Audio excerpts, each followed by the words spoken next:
Good afternoon uncle. How are you? Good afternoon. I'm fine. How are you? Fine uncle. బాబు ఎలా ఉన్నాడు? బాగున్నాడు. సమత ఎలా ఉంది? బాగానే ఉంది, ఎప్పట్లాగానే బిజీ. ఏం తీసుకుంటావు? కాఫీ తాగుతావా లేదా ముందుగా టిఫిన్ తెప్పించినా? నాకిప్పుడేం వద్దు అంకుల్. ఇవాళ ఆఫీస్లో పని త్వరగా అయిపోయింది. దాంతో ఇంటికెళ్తూ సరదాగా మిమ్మల్ని ఒకసారి చూసి వెళ్దాం అనుకున్నాను. ఇప్పుడు ఇంటికెళ్ళాక ఎలాగో భోజనం చేసేస్తాను. How is your work? Fine. మీ సంగతి చెప్పండి. మాధవ్ గారు ఎలా పనిచేస్తున్నారు? ఆవిడ జాయిన్ అయ్యాక మీకు కొంతైనా రిలీఫ్గా ఉందా? Yes definitely. She's a great worker. 10 మంది పని తనొక్కతే చేస్తూ పోతుంది. She's very intelligent. ఒక్కసారి చెప్తే చాలు. She's really an asset for my office. భలే మంచి క్యాండిడేట్ నాకు ఇచ్చావు సుధీర్. నిజంగా చాలా పెద్ద సాయం చేశావు. భలే వాళ్ళు అంకుల్. ఇందులో నేను చేసిందేముంది? మీ ప్రాబ్లం సాల్వ్ అయితే చాలనుకున్నాను. అలా అయినందుకు సంతోషంగా ఉంది. నీకు ఆవిడ గురించి ఇంకేమన్నా వివరాలు తెలుసా? అంటే ఏం లేదు, ఆవిడ ఇంటి దగ్గర పరిస్థితులు వగైరా పెద్దగా ఏం తెలియదు అంకుల్. ఆవిడ కూడా ఎప్పుడూ చెప్పలేదు. మీకు తెలుసు కదా, తన పని తను చేసుకోవడం తప్ప ఆవిడెవరితోనూ ఎక్కువగా మాట్లాడరు. అవును, నిజమే. ఎప్పుడు ఏదో పనిలో బిజీగా ఉంటుంది తప్ప ఎక్కువగా ఎవరితోనూ మాట్లాడదు. అది మంచి లక్షణమే అనుకో. కాకపోతే ఏంటంకుల్, ఏదో చెప్పబోయి ఆగిపోయారు? ఏం లేదు, తను సంతోషంగా ఉందని నేను అనుకోవడం లేదు. ఎందుకో నాకు అనిపించడం లేదు. తన పని తాను చకచకా చేసుకుంటూ వెళ్తుంది. అంతవరకు బాగానే ఉంది. కాకపోతే ఎప్పుడూ సీరియస్గా గంభీరంగా కనిపిస్తూ ఉంటుంది. ఆమె మనసులో ఎవరికీ చెప్పుకోలేని ఏదో బాధ ఉన్నట్టుంది. నేను కనిపించినప్పుడు నవ్వుతూనే మాట్లాడుతుంది. ఆ తర్వాత మామూలే. ఎప్పుడూ ఏదో పోగొట్టుకున్న దానిలా కనిపిస్తూ ఉంటుంది. నేను చాలాసార్లు దూరం నుంచి అబ్జర్వ్ చేశాను. పైగా ఆ మధ్య ఒకసారి ఎవరో అమ్మాయితో తీవ్రంగా ఘర్షణ పడింది. అలాగా? అవును. She looked very disturbed at the time. కాకపోతే నేను ఆ విషయం గురించి తర్వాత తనతో ప్రస్తావించలేదు. తను ఇబ్బంది పడుతుందేమోనని ఆ మ్యాటర్ గురించి అడగలేదు. తనకేవో పర్సనల్ ప్రాబ్లమ్స్ ఉండుంటాయి కదా, వాటి గురించి అడిగి తనను మరింత బాధ పెట్టడం దేనికని ఆ పని చేయలేదు. ఎనీవే, ఆవిడ సొంత విషయాల గురించి నాకు కూడా అనవసరం అనుకో. కాకపోతే ఒక్కొక్కసారి ఆవిడని చూసినప్పుడు నాకు బాధ అనిపిస్తుంది. ఎనీవే, మనిషి మనిషికో కథ బాధని అంటారు కదా. అవునంకుల్, అంతే. మీ వర్క్ మాత్రం ఆవిడ బాగానే చేస్తున్నారు కదా? అందులో ఎటువంటి లోపమూ లేదు. మనకు కావాల్సింది అదే కదా. నేను ఇక బయలుదేరుతాను అంకుల్. చాలా రోజుల తర్వాత ఇవాళ ఎర్లీగా పని అయిపోయింది. బాబుతో ఎక్కువ టైం స్పెండ్ చేయొచ్చని ఇంటికి బయలుదేరాను. వీలైతే ఈ సండే బాబును ఒకసారి నా దగ్గర తీసుకుని రండి. అందరం సరదాగా కబుర్లు కూడా చెప్పుకోవచ్చు. సమతం చూసి కూడా చాలా రోజులైంది. అలాగే అంకుల్.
పర్వాలేదమ్మా, కూర్చో.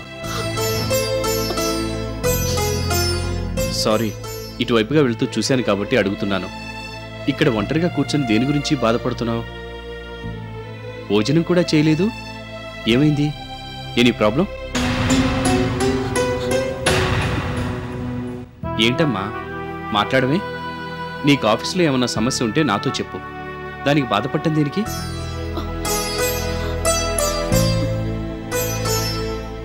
సమస్య ఆఫీసుది కాదండి, మా ఇంటిది. అలాగా? ఇఫ్ యూ డోంట్ మైండ్ అదేంటో తెలుసుకోవచ్చా?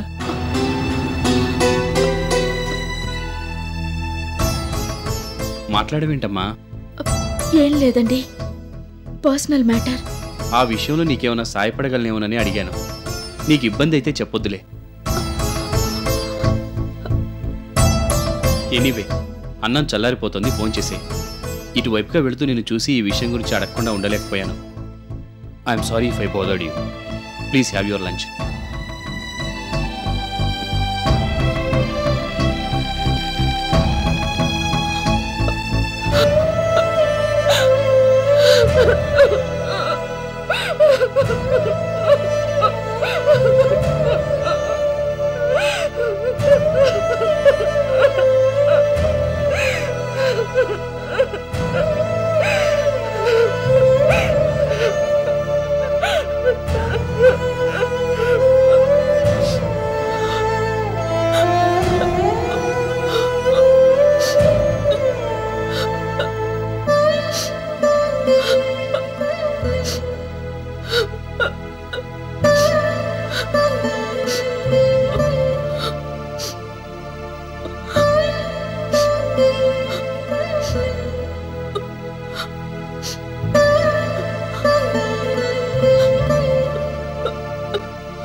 హలో,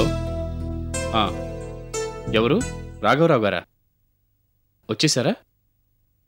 లేదులే, నేనే రమ్మన్నాను. లోపలికి పంపించు.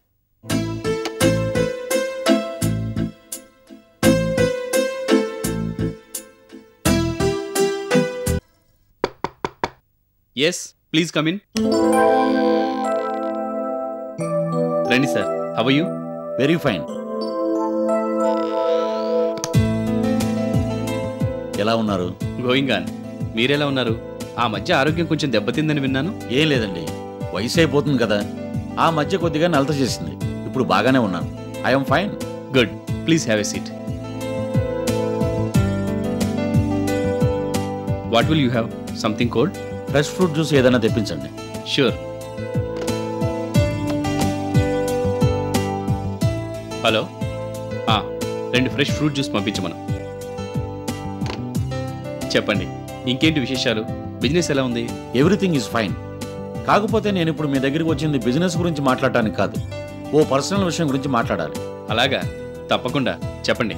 ఏం లేదండి, మా అమ్మాయి సారికి తెలుసు కదా, ఓసారి పార్టీలో చూశారు. అవును, చాలా చలాకీగా మాట్లాడుతుంది. అమెరికాలో చదువుతుందన్నారు. ఆ చదువు పూర్తయిపోయింది, ఇప్పుడు ఇండియా తిరిగి వచ్చింది. ఐసీ.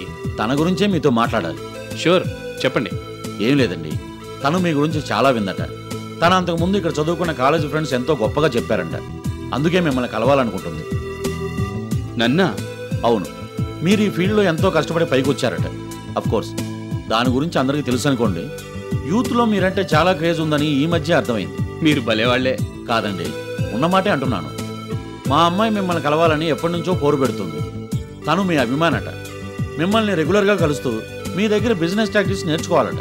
భలేవాళ్లే. తనంటే మాత్రం మీరెలా విన్నారు? మీరు ఈ రంగంలో కురువృద్ధులు లాంటి వాళ్ళు. తను నేర్చుకోవాలంటే మీ దగ్గరే చాలా నేర్చుకోవచ్చు. నేనేదో చాలా గొప్ప అయినట్టు నా గురించి ఆలోచించడం ఏంటి? ఆ మాట తననాలి కదా, మీకు తెలుసు కదా, పొరుగింటి పుల్లకూర రుచి అంటారు. అందుకేనేమో తను మీ దగ్గర నేర్చుకోవాలనుకుంటుంది. మీ దగ్గర కొన్నాళ్ళు పనిచేస్తుందట. అప్రెంటిస్గా జాయిన్ అవ్వాలనుకుంటుంది. తను నిజంగానే మిమ్మల్ని చాలా అభిమానిస్తుంది. మీరు అంటే ఒకసారి ఇక్కడ తీసుకొచ్చి మీకు పరిచయం చేస్తాను. అఫ్కోర్స్ ఒకసారి కలిశారనుకోండి, అయినా మళ్ళీ ఇంకొకసారి ఫార్మల్గా తీసుకొస్తాను. అయ్యో భలేవాళ్లే. దాని గురించి నన్ను ముందుగా అడగాల. I'll be two happy to meet her. కాకపోతే తను నన్ను ప్రత్యేకంగా అభిమానించాల్సినంత గొప్పవాణ్ణి కానని అనుకుంటున్నాను. మీలో ఆ గొప్ప లక్షణాలు ఉన్నాయని సారికి అనుకుంటుంది. అది తన ఒపీనియన్. మనం ఎలా మార్చగలం చెప్పండి? మిమ్మల్ని కలవాలని ఎప్పటి నుంచో నన్ను ఒత్తిడి పెడుతూ ఉంది. తప్పకుండా తీసుకురండి.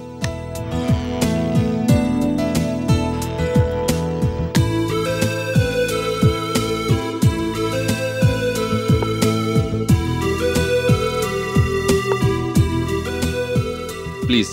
Thank you.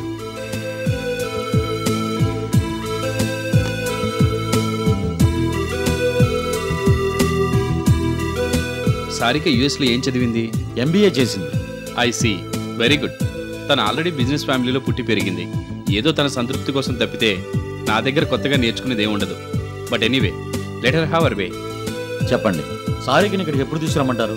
ఎప్పుడైనా పర్వాలేదు, తన వీలుని బట్టి తీసుకురండి. తల్లి లేని పిల్ల కదా, కాస్త గారాబంగా పెంచాను. తను ఎప్పుడైనా ఏదైనా తప్పుగా మాట్లాడితే క్షమించండి, మనసులో పెట్టుకోకండి. మీరు భలేవాళ్లే. నాకు ఆ విషయం వేరే చెప్పాలా? అయినా తనేం అలా మాట్లాడదు. మీరు మాట వరుసకలా అంటారు కానీ చాలా స్ట్రిక్ట్గానే సారికని పెంచుంటారు. మీ డిసిప్లిన్ గురించి మాకందరికీ తెలుసు. అడగంగానే ఒప్పుకున్నందుకు చాలా thanks. No, it's my pleasure. నేను ఇక బయలుదేరతాను.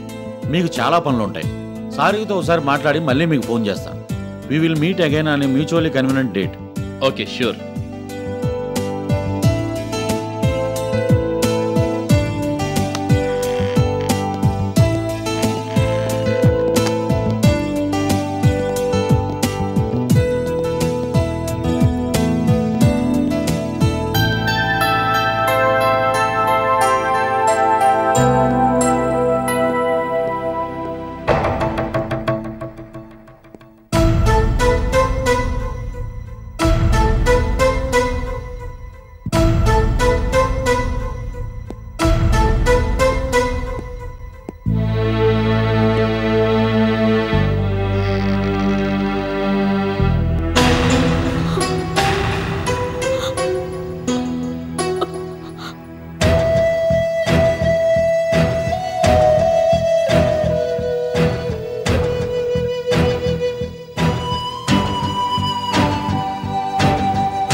చిచి, మనిషి పుట్ట పుట్టాక సిగ్గు అనేది ఉండాలి. సిగ్గుపడే పని నేను గాని నా కూతురు గాని ఎప్పుడూ చేయలేదు. అలా నువ్వు అనగానే సరిపోతుందా? అవ్వా, ఒకసారి అలా బయటకు చూడు, నలుగురు ఏమనుకుంటున్నారు? ఎవరా నలుగురు? మీ ఇంట్లో వాళ్లేగా. నీకు అలాగే ఉంటుంది. బావిలో కప్పలాగా ఎప్పుడు ఈ ఇంట్లో పడుంటావు మంచాన్ని కట్టుకొని. జనాలు ఏమనుకుంటున్నారో నీకేం తెలుసు? ఏమనుకున్నా నాకు అనవసరం. నా మనస్సాక్షి నాకు ముఖ్యం. అయ్యో, నీకు ఆ మనసు దానికి సాక్షి. మీతో సంబంధం కలుపుకున్నందుకు మా పరువు బజారు పడింది. ఇంతకీ ఇక్కడికి ఎందుకు వచ్చినట్టు? ఇంత అందమైన మొహం నాకు ఇంకెక్కడే కనపడింది, నిన్ను చూడటానికి వచ్చాను. అసలు నీ కూతురు బుద్ధి ఎప్పటికీ రాదా? మన జలజ మీద మండిపడిందంట, పుణ్యాన్ని పోతే పాపం ఎదురైందని అనవసరంగా నా కూతుర్ని ఆడిపోస్తుందంట. ఇదే చెప్తున్నాను, నువ్వు గనక నీ కూతుర్ని మర్యాదగా మా ఇంటికి పంపించకపోయావో నా కొడుకు ఇంకో పెళ్లి చేయిస్తాను. జాగ్రత్త. ఇప్పుడు దాకా చాలా ఓర్చుకున్నాను, ఇక నా వల్ల కాదు. ఈ మాట ఇంతకు ముందు చాలా సార్లు విన్నాను. ఆ విడాకులేవో ఇప్పించి మీ కొడుకు రెండో పెళ్లి చేసుకోండి. అంతా నీ ఇష్టమేనా? ఇవ్వడు. నా కొడుకు విడాకులు ఇవ్వడు. ఇవ్వక ముందే రెండో పెళ్లి చేయిస్తాను. ఏం చేస్తారో నేను చూస్తాను. అప్పుడు నలుగురు మిమ్మల్ని దుమ్మెత్తి పోస్తారు, మీ మొహాన పేడని వెళ్ళి వెళ్తారు. అప్పటికి కూడా మీకు బుద్ధి వస్తుందో రాదో. నీ కూతురు బతుకు బండల పాలైపోతుంది. వ్యవహారాన్ని అంత దూరం దాకా రానిపోతు. మర్యాదగా మా ఇంటికి వచ్చి నా కొడుకుతో బుద్ధిగా కాపురం చేసుకోమను.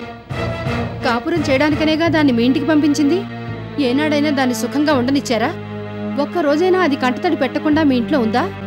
ఆ నరకం భరించలేకే కదా వచ్చేసింది. అది ఇక్కడైనా సుఖంగా ఉండడం మీకు ఇష్టం లేదా? అయ్యో, నీ కూతురు మేమందరం రాత్రి రంపారు పెట్టాం, నానా బాధలు పెట్టి తరివేశాం. అదేగా నువ్వు నలుగురికి చెప్పేది? సరే, మేము మనుషులం కాదమ్మా, రాక్షసులమే. నీ బుద్ధి ఏమైంది? అత్తింటి వాళ్ళు ఎలా ఉన్నా ఆడని సర్దుకుపోవాలి. భర్తే దేవుడు అనుకుని అక్కడే ఉండాలి. అంతేగాని పుట్టింటి తిరిగి వచ్చేసి ఏ రంగం చేస్తే నలుగురికి నవ్విపోతారు. అది ఆ ఇంటికి తిరిగి వెళ్ళనని తెగేసి చెప్పింది. దాని మనసు పూర్తిగా విరిగిపోయింది. ఈ విషయంలో నేనే కాదు, ఎవరూ ఏం చేయలేరు. ఇదేనా నీ చివరి మాట? ఇప్పటికి మీరు ఈ విషయం గురించి నన్ను 100 సార్లు అడిగారు. నేను ఇదే మాట చెప్పాను. మీరు ఇంకో 10 సార్లు ఇంటికి వచ్చి అడిగినా నేను చెప్పేది ఇదే. అన్నిటికీ తెగించేశారా బాబో, తెగించేశారు. నేను ఇలాగే ఉన్నానా? మా ఆడపడుతు నన్ను ఎన్ని కష్టాలు పెట్టినా సర్దుకుపోయాను. ఆ ఇల్లే స్వర్గం అనుకున్నాను. నీ కూతురికి ఏమొచ్చింది మా రోగం? అవునులే, 4 ఇంగ్లీష్ మొక్కలు చదివింది కదా, అందుకే తల నిండా పొగరే. ఏదో ఒక 4 రాళ్ళు సంపాదిస్తోందని నా కొడుకంటే లోకం. అయినా నీ కూతురు మర్యాదగా సంపాదిస్తే కదా, ఎవరికి తెలియదు. మాటలు జాగ్రత్తగా రానివ్వండి. ఏం చేస్తావు? నేనేమైనా అంటాను. మేము మగపల్లి వాళ్ళం, మేము అంటాం, మీరు పడాలి. పడకపోతే లోకం ఊరుకోదు, నోట్ల గడ్డి పెడుతుంది. ఏం గడ్డో తెలుసా? ఎండి గడ్డి పెట్టినా మీకు బుద్ధి రాదులే. అన్నిటికీ తెగించేశారా బాబో, తెగించేశారు. ఊరికే గొడవ చేయక వచ్చిన దారినే వెళ్ళడం మంచిది. మాధవి తిరిగొచ్చే వేళ అయింది. అది కనుక మిమ్మల్ని ఇక్కడ చూస్తే ఊరుకోదు, చెప్పుతో కొట్టినా కొడుతుంది. ఆ తర్వాత మీరు గింజుకొని ప్రయోజనం ఉండదు. ఏమన్నా చెప్పుతో కొడుతుందా? కోడల్ని ప్రేమగా ఇంటికి తీసుకెళ్దాం అని అత్త వస్తే చెప్పుతో కొడుతుందా? ఓయమ్మో, తెగించేశారా బాబో, తెగించేశారు. ఇట్లాంటమ్మా కూతురు నేను ఎక్కడా చూడలేదు. కూతురు బుద్ధి చెప్పి పంపించకపోగా అత్తని చెప్పుచ్చు కొట్టమని రెచ్చగొడుతోంది మహాతల్లి.